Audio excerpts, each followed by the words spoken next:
This is without question the best deck in the game right now. What's going on YouTube? Super Insane 18 here, and I am coming off of a high of just winning an OTS event at my local game store. It was 10 rounds of grueling Yu-Gi-Oh! And I'm playing this deck that my buddy Cody created. Can't give you guys the list just yet. It is coming later this week, so make sure that you subscribe, hit the like button, ding the notification bell. You guys know the deal, because it should be on Wednesday. I'll be able to upload this amazing deck profile, and honestly, 10 rounds of Yu-Gi-Oh! Is a chore, just sitting there grueling round after round. But I came out on top against some of the best players in Vegas, so let me show you guys our feature duel. My finals match was actually streamed, so I do have the footage of that. Let's show you guys what this deck does, hopefully get you hyped for the deck profile coming in a couple of days. Let me show you guys what we've got. So here we have my final matchup. I am against Adrian. This is the first time I met him, but he is a very good player. Definitely gave me a run for my money. The hardest matchup of the day, which is to be expected in the final match. Quick shout out to the People's Card Shop for hosting this event and streaming it as well. For some reason, I was not able to get the audio from the stream, but I am going to do a commentary over it, so just bear with me. My commentary skills are not the most polished, but I am working on it for you guys. So we're going to see what we have here. I end up rolling a 7, and we'll see Adrian rolls a 6. So already one-upping him. I am able to choose whether I want to go first or second, and obviously I'm going to choose to go first. The deck does want to go first, but it is perfectly able to go second, just like most of the best decks in this format currently do. So we're going to see what we're able to do, and if I remember correctly, again, my memory might be a little fuzzy, this did happen several days ago at this point, but if I remember correctly, we do have the full combo, although it's not the traditional full combo. We still end on the full board, which is the important part, and I'm excited that in the first game you guys see with this deck, you will see this at maximum power. So we activate the Foolish Burial, and this is going to let us send a copy of Water Enchantress because our opponent does not have any responses. So once the Water Enchantress hits the grave, we essentially already have our Brave Engine going because we can banish the Water Enchantress to add a copy of Rite of Aramasir, which you guys will see here in a moment. And for those of you that don't know what Rite of Aramasir does, is it summons an adventurer token and then activates the Fateful Adventure from your deck. And that's very important because the Fateful Adventure is a Rhoda for not only a monster, but an equip spell as well. So what we're going to do when we activate this Fateful Adventure is we actually have a second copy of Water Enchantress in our hand, which you'll see me special summon here in a moment. It is just a level 3 extender that you are allowed to special if you control an adventurer token, but more importantly for the purpose of this combo, what will allow us to do is use the Fateful Adventure to add the copy of Dracoback from our deck to our hand. Now this is very important because when we use the Fateful Adventure to search for a monster, we do have to discard a card, and the Dracoback is the best card that we can discard because when it's sent to graveyard, it reattaches itself to a face-up adventurer token. So we do add our Wandering Griffin Rider here and discard the Dracoback, which will activate it to attach to the token, and then we can go ahead and summon out our Griffin Rider. Now Griffin Rider is an Omni Negate, so we can no longer be Nibiru'd. If my opponent has any form of other hand traps, we can no longer get hit by them, and that is exactly why this deck is so good. You can see here that I'm going to normal summon out the Red Rose Dragon, which is very important because we just need a tuner to get our play going at this point. I do think about linking away the Enchantress, but I realize that I don't even need to use the Halqifibrax for this combo line, so instead I synchro using the Griffin Rider and the Red Rose into a copy of Baron, which is why this is actually so good, because even though we're getting rid of our Omni Negate in Griffin Rider, we trade it out for the Omni Negate in Baron, so we really don't lose anything here. In fact, we only gain advantage because the Red Rose will activate its effect. Since it was used as synchro material, we can summon another Rose Dragon from our deck, and this will let us summon the Roxrose that you see on the field now. The Roxrose on summon is allowed to search for a Rose Dragon monster or spell, so we add a copy of Basil, which is essentially just a monster reborn for the Rose Dragon archetype, and that is why I love this deck so much, because there is no set archetype in it. It's just a random combination of cards slapped together that all just synergize in an incredible way, and that's what I love about Yu-Gi-Oh! It does feel like old Yu-Gi-Oh! Where you don't have a specific archetype, you just slap cards together, and you'll see that we synchroed into a copy of Yazi using the token and the Roxrose, and then we used our Baron to pop the Yazi. Now this is where it differs from some of the other builds you might be seeing. The other builds will normally search or summon a Sword Soul card here, but we're actually going to summon a Mermare off of the Yazi effect, and this is where it gets absolutely crazy, guys, because Mermare is up to thrice twice, yes, that is 3 times per turn, that we can lower its level by 1 to summon a level 1 Mare token. So here we're going to summon out a token, lower its level by 1, and then we're going to do it again. Now, because this combo wasn't the traditional combo that this deck does, I didn't have to go into the Halq, and honestly, a little bit of a spoiler, I already opened the Scythe, so I don't even really need to go into the Dagda, but I do it just to kind of clear space on my side of the field. So we are going to go ahead and link one of the tokens into Spider, and then Spider and a token into Dagda, just so that we can clear up the space that we need on our field.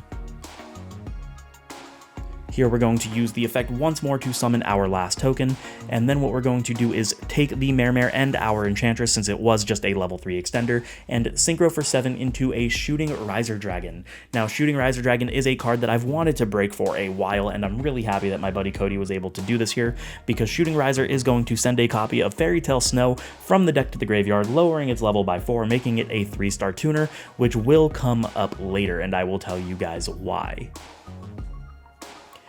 Here we can activate the Basil, which allows us to special summon out one of our Rose Dragons from grave. We do just grab our Rox Rose, and since it is a level 3 tuner with the 1-star Mare token, we can go ahead and synchro into a copy of Herald of Arclight, and this card is insane. This card literally says your opponent cannot Forbidden Droplet you. For those of you that don't know, what the effect of Herald of Arclight does is any card sent from, or any monster sent from hand or deck to grave is banished instead, and since Droplets activates it and sends to graveyard as cost, since you cannot pay the cost as written, you cannot droplet me using monsters, which means even if you have the droplet, since you can't send a monster, you will be able to be negated by either of those 2 Omni Negates, because Herald is also an Omni Negate, and you'll see here that my hand was absolutely cracked because I opened the Fusion Destiny, summoning out the DPE and setting the Scythe that I already told you guys that I opened, and now we are set. We have 2 Omni Negates, we are immune to Forbidden Droplets, we have the DPE to Scythe Lock our opponent, we have a Snow Live Engrave, and we have the Shooting Riser, which is a level 3 tuner and will allow us to synchro summon on our opponent's turn. So in his draw phase, I go ahead and just Scythe Lock him. You always want to shotgun this because you don't want to lose to a Dark Ruler in the main phase, so go ahead and do this as soon as you can during your opponent's turn, and now there really isn't anything that my opponent can do. I'm fairly certain, if I remember correctly, that he just concedes here, so we'll have to see what happens, but yeah, it looks like he concedes, and that's going to be game 1 for me, so let's go ahead and show you guys what game 2 holds. Game 2 is actually really crazy, so let's show you guys what's in it. So here we have game 2. My opponent is going to opt to go first because he did lose the game 1, and I do not know what he's playing, so I really wasn't able to side that much, but I just put in some generic going second cards like Dark Rulers and Kaijus. My side deck actually wasn't the best for this event, but we see him activate the Cyber Emergency, telling me that he is playing Drytron, which is good news for me. I did side correctly because I didn't see anything that he played in game 1, and we'll see him add the Alpha Thuban. Here he's going to activate a copy of Cyber Dragon Nova, and this will let him summon out the copy of Zeta from his deck. Here he can tribute the Zeta for the effect of Alpha, summoning it to his side of the field and adding a copy of Benten. Now I do just want to apologize, this is the 4th time I am trying to record the commentary for this section, but my opponent does search through his cards a little bit slower than I do, not to knock on him or bag on him for anything, it's just it doesn't go as fast as I do, so there is a lot of blank space where there's really not a lot I can say. We'll see here that he tributes the Benten for the Zeta, which will let him add the copy of Meteonis, and again, nothing wrong with this, he's just going through his cards a little bit slower, but there isn't too much that I can say while he's just looking through his deck, so we're going to see him eventually add that Meteonis to his hand, and then he's going to look through his cards in his hand. I guess maybe he is trying to determine what his line of play is before deciding what he searches on the Benten. For all I know, he already has the Diviner in his hand. I'm not 100% sure, and again, this was 2 or 3 days ago at this point, so I really don't remember entirely, so let's go ahead and just give him a moment, see what he ends up searching.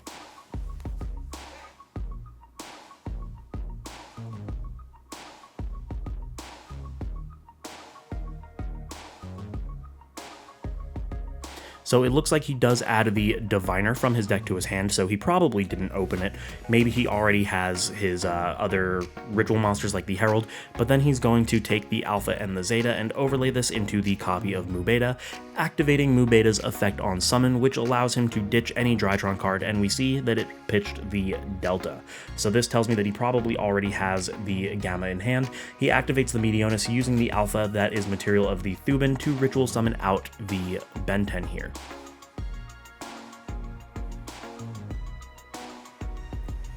He then uses the Meteonis, immediately lowering the Mu Beta to add it back to hand, and then activates the effect of Delta, tributing out the Ben-10 to summon. He does not use the effect to reveal, instead he's just going to use Ben-10 to add a copy of Lancia.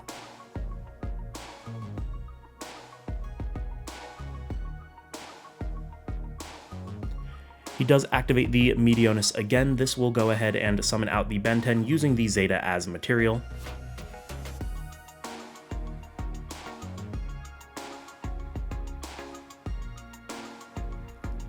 And then he's going to tribute the Ben-10 once more for the copy of Gamma, activating Gamma's effect to resummon the Zeta from his graveyard. This also does allow him to get another Ben-10 search, and if I'm remembering correctly, he uses that to search the artifact Scythe, but we'll see.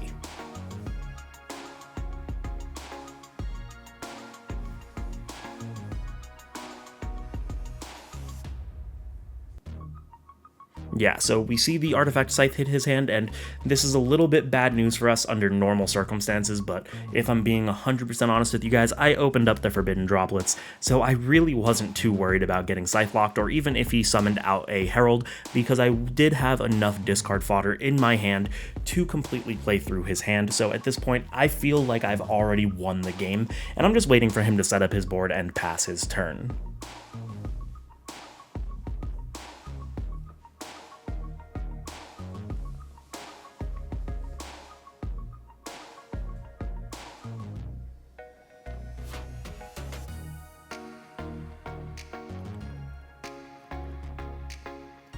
Here we're going to see him finally normal summon that copy of Diviner that he's been holding to this entire time, and he's going to use that Diviner to send a copy of Herald of Arclight, activating its effect to search for either a ritual monster or a ritual spell.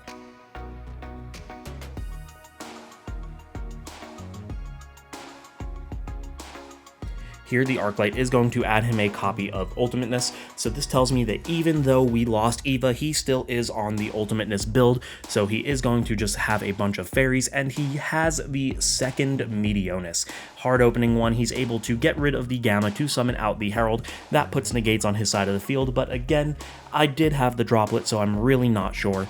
Here he's just showing me the Scythe and the Lancia, since it is public knowledge that that is what he added, and then he's going to link both the Delta and the Diviner into a copy of Dagda.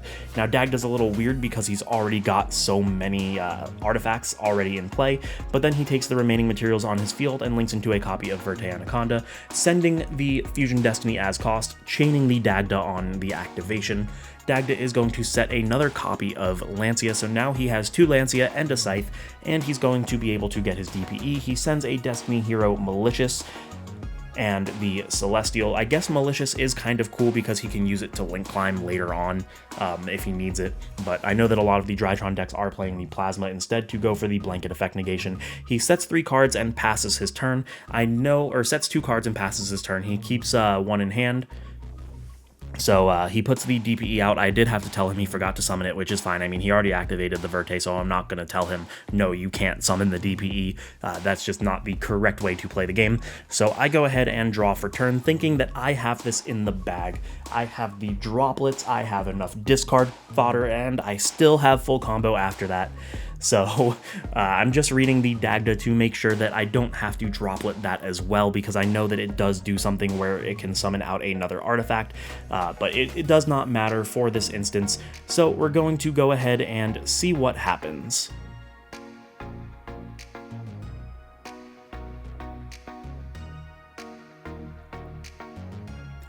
Clearly, I don't want to just shotgun the effect of my droplets in hand. I want to wait for him to put the Scythe on the field, which is what he does. He uses the DPE, popping the Lancia and the Scythe, summoning both, and he is going to chain 1 the Scythe chain to the Lancia. Here you're going to see us both looking up.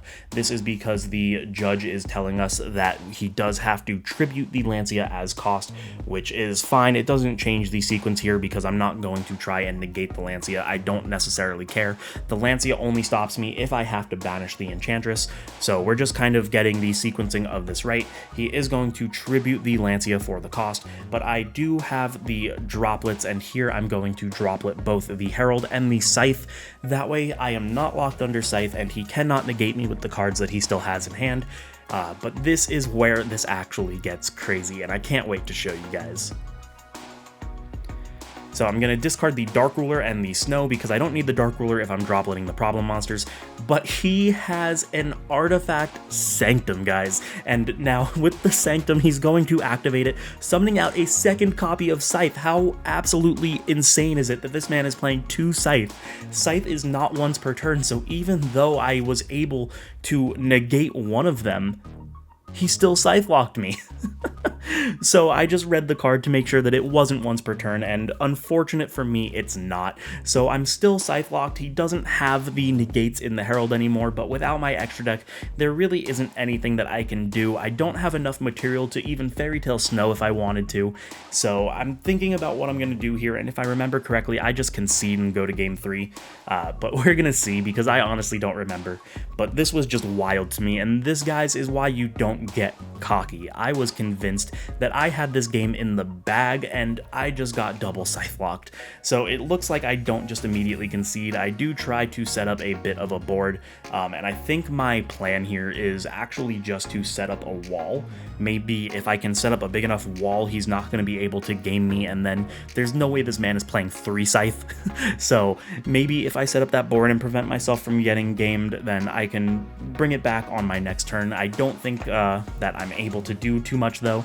Again, my memory is just fuzzy because this happened days ago, so we'll see what happens. I summon out the token off of the right of Aramesir, getting the copy of Fateful Adventure, looking at my opponent's grave just to see what he has for the follow-up on the next turn.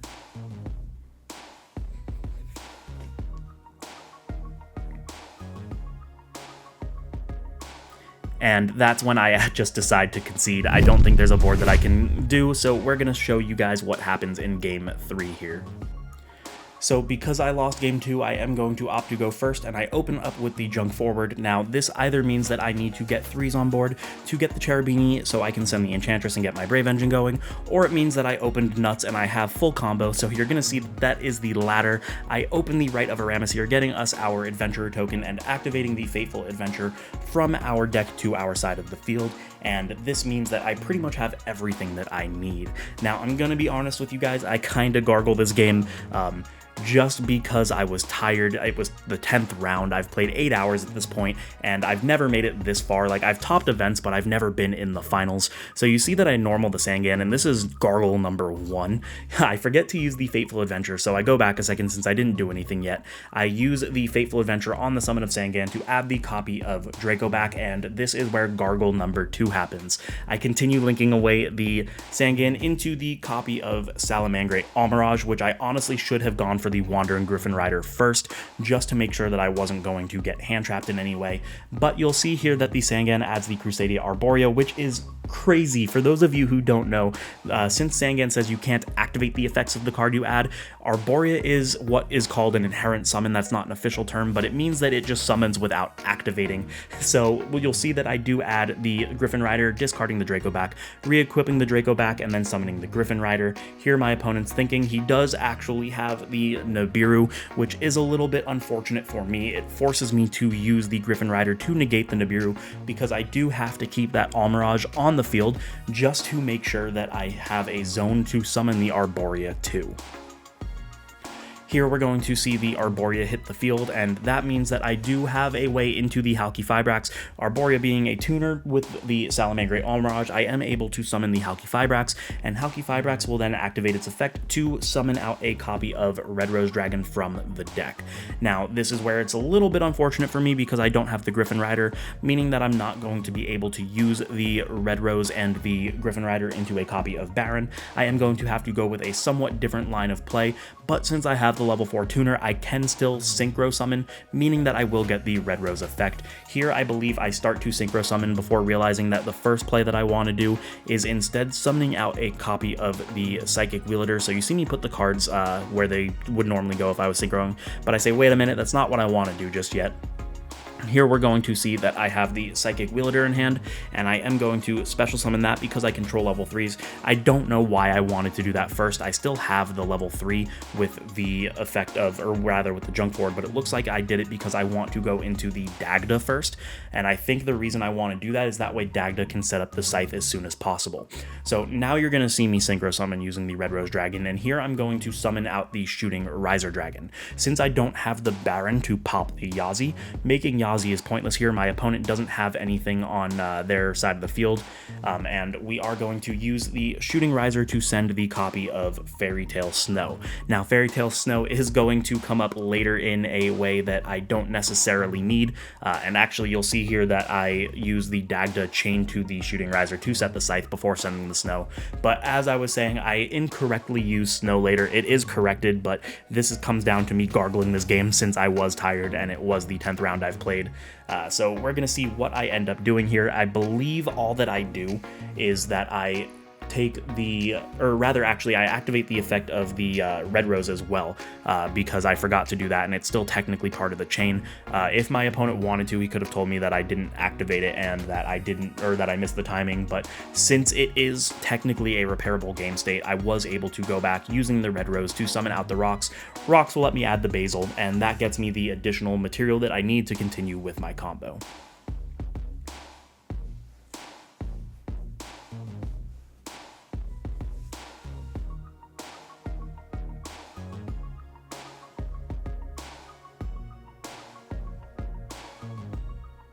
Here it looks like I'm just thinking about what I want to do, so I believe here, yes, I summon the Fairy Tale Snow, banishing 7 cards, and I do this just so that I can get some additional material on my side of the field.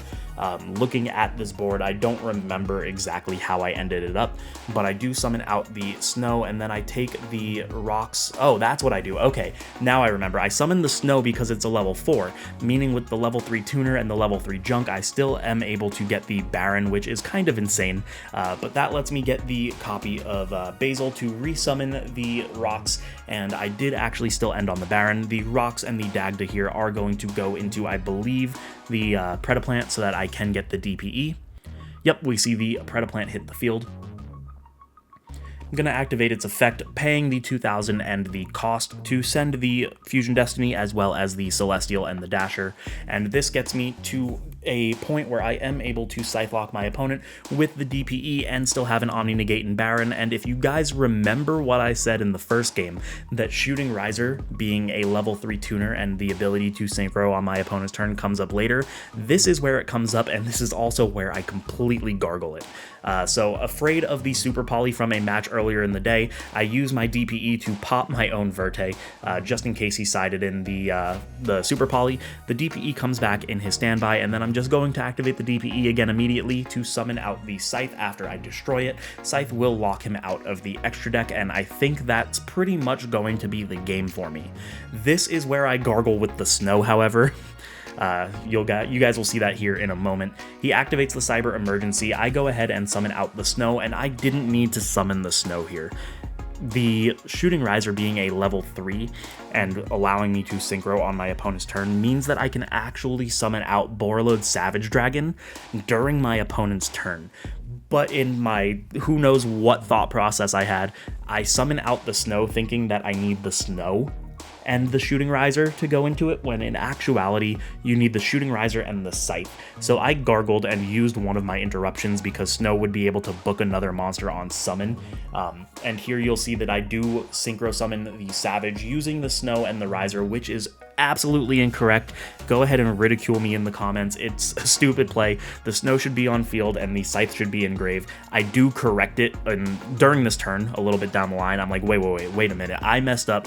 The Snow should be on field, the Scythe should be in the grave, and it really doesn't change anything, so it's not a big game-breaking screw-up, but it is something that happened, and it is something that I'm just stupid for doing.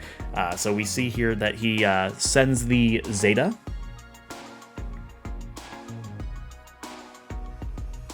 And again, not much I can really commentate here. It looks like he's just trying to think. I don't think that there's too much he can really do being under a Scythe Lock with the Baron, so he summons out the Delta. And he uses the effect to draw. I'm not going to negate that. I would much rather negate high impact cards. So he draws off of the Delta effect. I do have 2 negates and he is Scythe Locked, so I'm interested to see what he thinks he can do.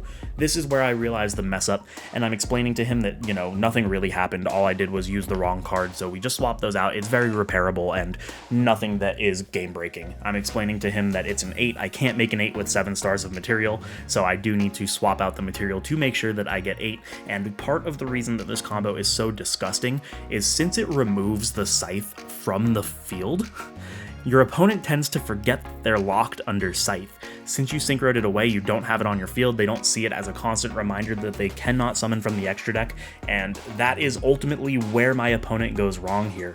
He forgets that he is under the Scythe Lock, and because of that, he's not really able to do anything. He makes his plays as if he's going to go into the extra deck, and then he realizes that he can't.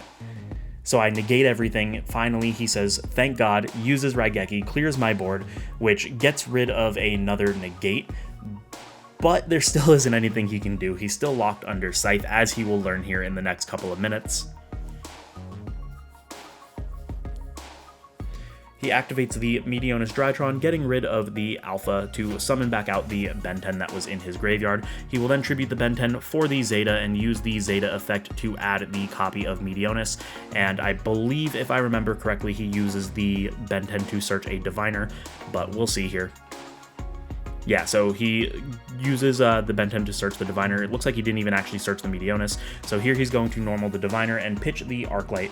Arclight is going to activate, letting him add another ritual, and this is where he messes up the entire game. He adds the copy of the Ida 10, forgetting that he cannot go into the extra deck, and here he tries to go into the Mu Beta. I remind him he's under Scythe Lock and he can't. What he should have done is he should have searched for the big guy, I forget the name, I think it's like Draconids, the 4K Drytron beater, because if he searched for that, since he didn't search the other Meteonis, we know he plays 2 from the other game, so he has 1 in hand, clearly. If he searched the big guy, he would have been able to swing and have additional interruption on my turn, but since Scythe was cleared from the field, he forgets that he's locked. He can't go into the Mu Beta, which means that he can't really play the game. Here he summons out the Ida 10 that he searched mistakenly, and he adds back the Meteonis to his hand with the Ida 10 effect, and if I remember correctly, this is where he just swings for 2100, the 500 off of the Diviner, and the 16 off of the Ida 10, and that is going to seal it for the game, because there really isn't anything he can do, and I still have everything. I had no cards in hand, and I do distinctly remember here that I top-decked the Forbidden Droplet, so the DPE comes back on my standby, and I set the Droplet, that way I have no cards in hand. Since I will have no cards in hand, that's going to allow me to Celestial, banishing itself and the Dasher to draw 2, and that draw 2 is absolutely insane, as you guys are about to see here.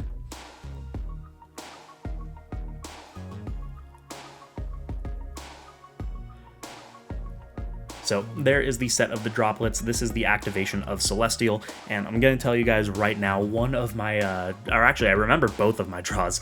My draws were the Rite of Aramesir and another Forbidden Droplet. So we're going to go ahead and activate the Rite of Aramesir here. This is going to summon out our token, and we're going to summon it in attack mode because it is a 2k beater at the absolute worst. Absolute best, it's going to let us extend it even further.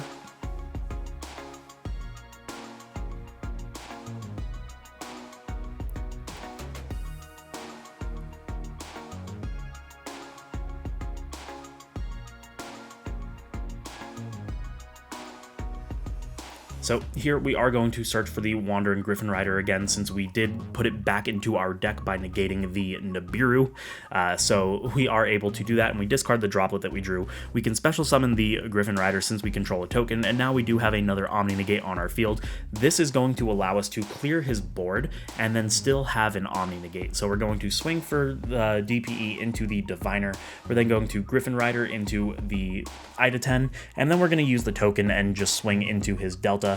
my opponent doesn't have much left in his hand that he can do. If I remember correctly, he only has one card. He exhausted his entire hand to make that Blackluster board, and we're really in a good position here. If you guys can't tell, we're probably going to win this game. I mean, it's probably a spoiler in the thumbnail. You know we already won this game. Who am I trying to kid? So here we see that my opponent is not really going to have anything. It looks like he drew the Diviner for turn, and if we remember correctly, he had the Meteonus. So we know his hand is Meteonus and Diviner. If I negate the Diviner, he loses. What is he going to do?